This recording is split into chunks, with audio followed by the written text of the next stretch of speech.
Welcome back to Lindworm, and today we're not just going to look at the releases which come out in October for the Hegemony of Embersig, but we're going to take a look at how the faction as a whole is doing. Let's get into it.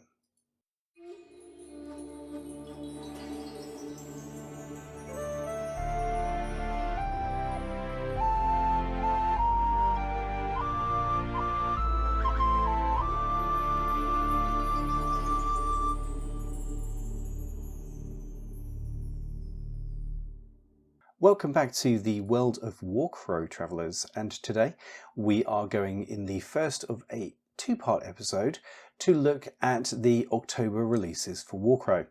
In this episode we're going to take a look at the Hegemony of Embersig, the new releases that are coming out for that, the Bulwarks, and also take a look at everything that's been released so far, whether we're getting close to having that mythical 250 point list, and how that would look. So, without further ado, let's get into it. And here they are in all of their glory, the Bulwarks, which is a horrible word to say, so I'm going to screw it up. And if you'd like to keep account of how many times I pronounce it differently, please do, because I certainly will be in the edit.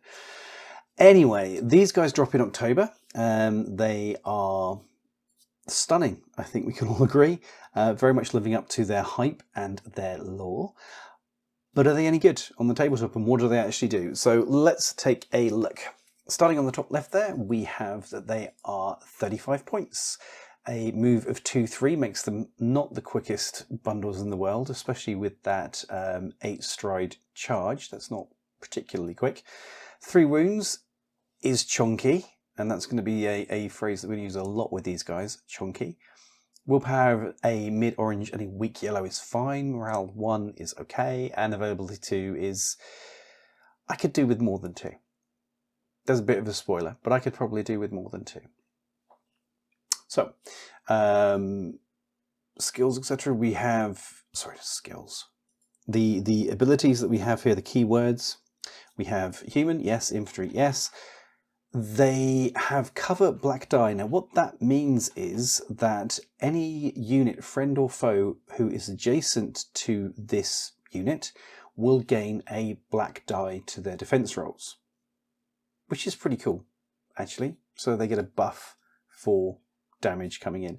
So that means that if we have a unit of bucklermen with them, then suddenly they start getting buffs to their defense just by standing next to the bulwarks, which is cool. Immovable as a skill means that your unit cannot be attracted, shoved, placed, displaced, or pushed back unless you want it to. So our chonky boys can choose to chonk where they wish. They are not subject to the whims and unpleasantness of their foes. Now, as usual, I'm just going to look at the full strength stats and not dive into the weakened stats, because the weakened stats are the same but weaker. But one thing that I want to point out is, you see here we have 3+. A question that a lot of people have about units inside of Warcrow is how many miniatures should be in a unit. If you look in the bottom left, very, very bottom left, we have a little meeple dude and a 4. These are going to start, as I understand it, appearing on the cards from here on out, and they will tell you how many miniatures should be in that unit. So a full unit of Bulwarks is 4. So 3+, when they're above half strength. On the attack side of things, we get a strong red dice, a mid-orange dice, and an auto hit, which is tasty. On a full exclamation, we get a switch which lets us shove our targets. So not only do they not want to be moved, but they can start moving people. This is cool. Damage output is okay. It's not exactly groundbreaking by any stretch of the imagination. But I mean, when we sort of compare that to bucklermen at full strength, bucklermen are throwing a red and 3 orange. So they're much, much higher damage output. You know, there's 2 extra dice in there. Yes, not the auto hit, which is very tasty, but they're not quite as heavy on the output as the bucklermen are. So we're starting to see a synergy between the bucklermen and the bulwarks, where the bulwarks can make the bucklermen more survivable. But let's get more into that in a second. Defense-wise, we have a strong green, 2 blacks, an auto success, and then on 2 full exclamations, you get to add a switch with an extra defense, which is, I mean, it's not horrible by any stretch of the imagination, but again, the bucklermen are actually 2 green and a black. How's that going to come out in the wash? I'm sure those in the know will be able to do the maths, but yeah, I think with immovable, with the cover, they've got some very nice abilities that make them quite durable. Their conquest value being 1 is okay. That's fine. I think these guys kind of, as their miniature implies, they are forming the line on the objective and then just making sure that that's held, especially with the support of some bucklermen. I think those are going to be a good 1-2 combination, the sword and the shield of your force, if you will. But let's look at their abilities. First, we have a skill, taunt the enemy. You can target a non-character within 10 strides and make them charge you. It has to, unless it passes the willpower test, which is pretty tasty. They can try and reroll, get a stress, and you cannot activate switches whether it then does attack you. So basically they flip off the opponent, make them charge at them, and then nerf some of their abilities in the way of switches on the attack, which is pretty nice. It's not bad at all. They have a passive ability, so you add 1 to your conquest value for each allied infantry or cavalry unit within 5 strides. So again, if you start making a steel wall with your bulwarks and putting them together, especially with some bucklermen at the same time, you're going to start building up a massive amount of conquest value to hold an objective, which is quite nice. And because Warcrow is all about holding those objectives and winning those objectives, that can be quite a strong combination, a strong benefit. Charges Folly. So for our last passive ability, when an enemy unit charges or assaults you, so when you flip them off and they come barreling across the battlefield towards you, you add an additional defense and hit to your defense roll. If it's cavalry or large, you add an additional hit. And you can repeat 1 die from your defense roll.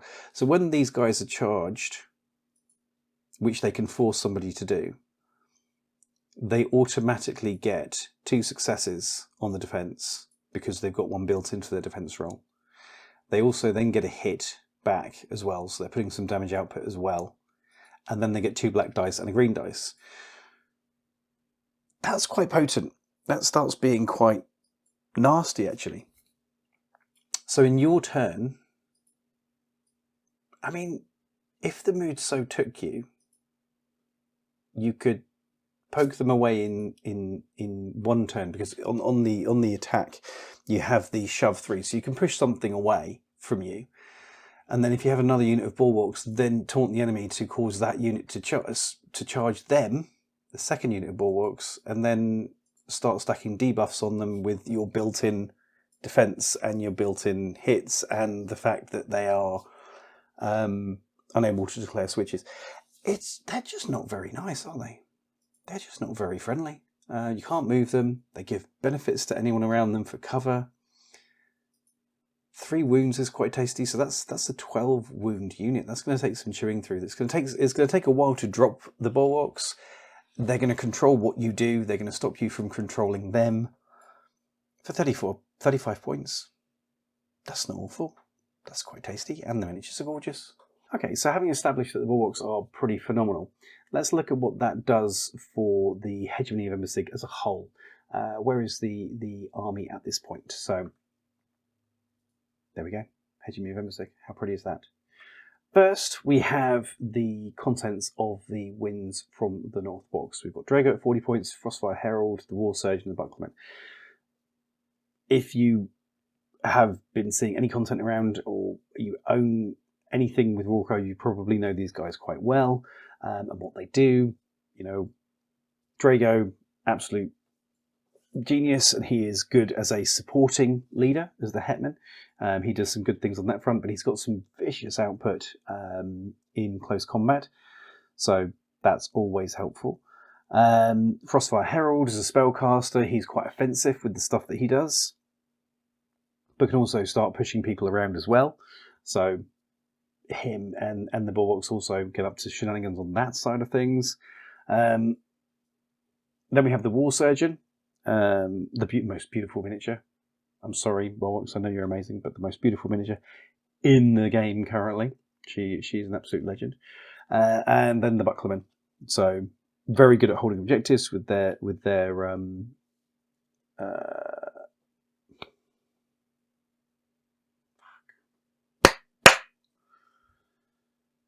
very good at holding objectives with a conquest value of 2, which can also then be buffed now by the Bulwarks. We'll get into that one in a minute. After that, we've got the stuff that should be dropping this month, which is the Beyond, the Winds from the North box, so Lady T and the Pioneers, so some ranged and infiltration shenanigans. Some traps as well, which we can do with the Pioneers. Do a degree of board control there. Talia can snipe out characters from within a unit, which is pretty tasty.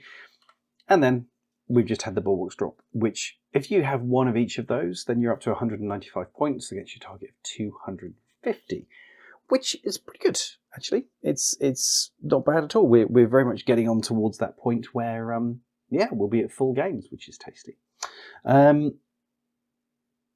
But are we now at the point where we could get to 250 in a way that would be nice?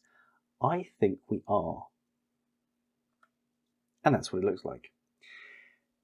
If you keep one of everything, apart from the Bulwarks, which you get a second box of, and you somehow magic some Bucklermen out of the air, yeah, I know they only come in Winds from the North, just hear me out, I'm going to borrow these from a friend or something, but that would actually be a 250 point army with 4 infantry. We've got the ranged attack there, we've got Spellcaster in there, we've got the War Surgeon for keeping people alive.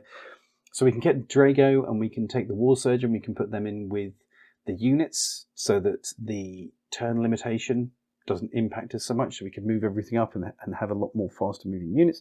We can stick Lady T in with the Pioneers if memory serves. Yeah, she can go in there too.